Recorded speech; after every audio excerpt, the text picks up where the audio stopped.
For many in Dublin, BusConnects is a big deal. Many communities fear they'll be left with a poorer service. Persuading people their bus service will be better is a huge challenge. It's much, much more than just expecting people to believe their next bus is really coming.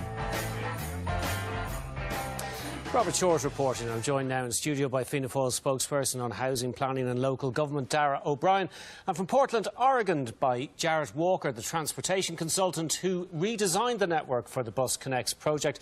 Jared Walker, if I could come to you first, thanks for joining us. There's a couple of specifics raised in the report that we might deal with in a minute, but overall your theory is that if you simplify the network, reduce the number of routes, you can have higher frequency. So even if people have to change bus, their overall journey time will be reduced. But as you admit yourself in the report, it's inconvenient for people to change buses. They don't like doing it. That's right. That's always the trade-off. I've been working on network redesigns for 25 years, and it always comes down to this. If we're going to have more frequent services where the next bus is always coming soon, we can't run a direct bus from everywhere to everywhere else. And that means that interchanging is part of the trade-off that gives you those very high frequencies. Let me make one correction, by the way. I didn't design the network by myself. Our job as consultants is to work locally. We sat in a room in Dublin with NTA staff, Dublin bus staff, and council staffs, and that's really how the network came about. OK, I apologise for giving you too much credit. But the point is, I know you spent a lot of time travelling on various bus routes in Dublin. I presume you've been exposed to the Irish weather. If people are left standing outside waiting for a bus after they change in the rain, they're going to get annoyed, they're going to get upset, they're going to go back to their car. I think that's not what we actually see. I've been doing this all over the world for a long time, so I've been exposed to the Irish weather. I've been exposed to a metre of snow on the Canadian prairies and in the middle of Russia and lots of other places. The reality is that we can't provide direct service from everywhere to everywhere else. Right now, most of the bus system is trying to provide everyone with a direct service to Dublin city centre, and as a result, people can't go anywhere else in the region, and at the same time, Dublin city centre is choking on too many buses. The existing system can't continue that way. So there really isn't an alternative to interchange. The challenge then is to make interchanging as civilized and comfortable as possible, which NTA has every intention of doing. OK, Dara O'Brien, we can't have a direct route from everywhere to everywhere else. Stands to reason, doesn't it? Not really if you're talking to people. Look, I suppose one thing, the review is useful.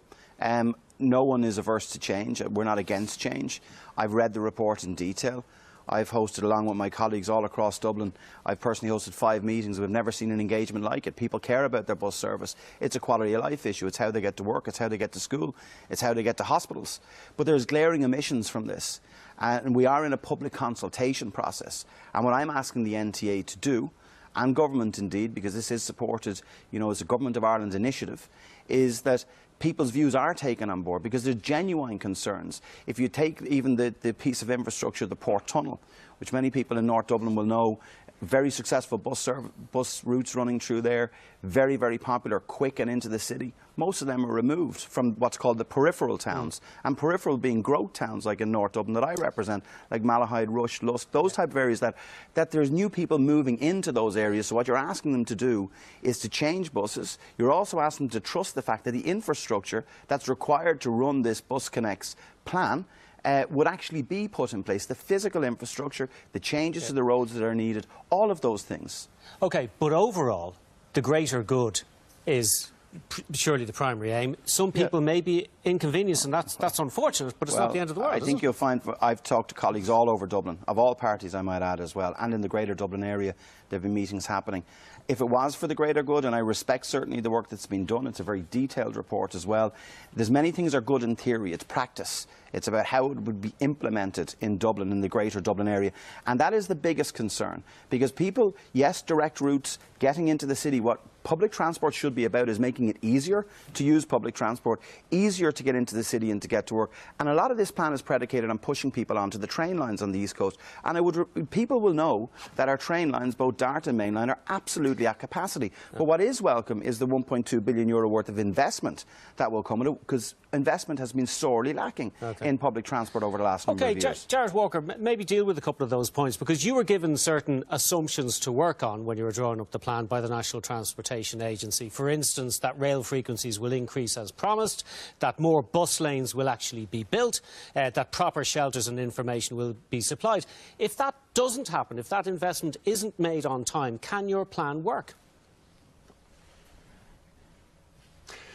I think there's always a question of what infrastructure we must have in order to implement the plan and what infrastructure we need but can come along later. If we wait, if we don't implement the plan until we have every piece of infrastructure we would like, we end up waiting forever. That's why nothing happens, when every process is waiting for every other process. So we're thinking very carefully about what infrastructure is absolutely needed, and that infrastructure definitely will be there. I think that the authority is very concerned about making sure that this is as comfortable and convenient for people as possible. And I think every a bit of attention is going into that and will continue to go into that. There's also the public consultation that Dara has mentioned. How much change can actually be made? Because I think you wrote that if there's more than 15% change to the route network you've designed, that it will fall apart. Very important point. I want to emphasize it's not definite that this plan is happening. It's not definitely happening. It will happen if there is enough support for it, if enough people see the value in it. What I'm observing as I follow the conversation for the last month and as I continue to follow the conversation is that most of the comments that we are getting, in fact, all of the comments that I have heard amount to about 3% of the network. In other words, they're mostly about details that we can easily fix when we finalize the network. So I think that many of the things we're hearing about, certainly the 33X route that comes up a lot in North Fingal, many of the other things that are especially concerning people are things that in the final plan we will probably be able to make improvements on. OK. Dara O'Brien, that's obviously welcome news to your those improvements, I've engaged with the National Transport Authority, and I'll give them credit for that. It's welcome to hear that. But, like, I'm a bus user, I'm a commuter myself. My own county is the youngest county in the country. People depend on a reliable bus service. So, yeah, we do need to make sure that people's views in the consultation are actually taken on board. And it's something that we as a party and Fianna Fáil will be insisting upon. It's not that no one is against change. A review, yes, is needed, but it's what's possible to be done. What's possible to be done in a city that's constructed the way our city is. It's not a gridded city. We're not in Oregon. We're not in Russia. We're not in Canada. And I know Jarrett knows that. But it is good that people are engaging with it, and it shows you how much Dubliners care about their service. But the one thing is to say, and I would hate that this would be used as a backdoor to further privatisation, because some of the routes are just left completely blank. OK. Jarrett, just very quickly, final point. If change isn't made, what happens to our bus system? If change isn't made, what happens to your bus system is that the city centre continues to strangle on too many buses because everyone expects a direct bus to the city centre.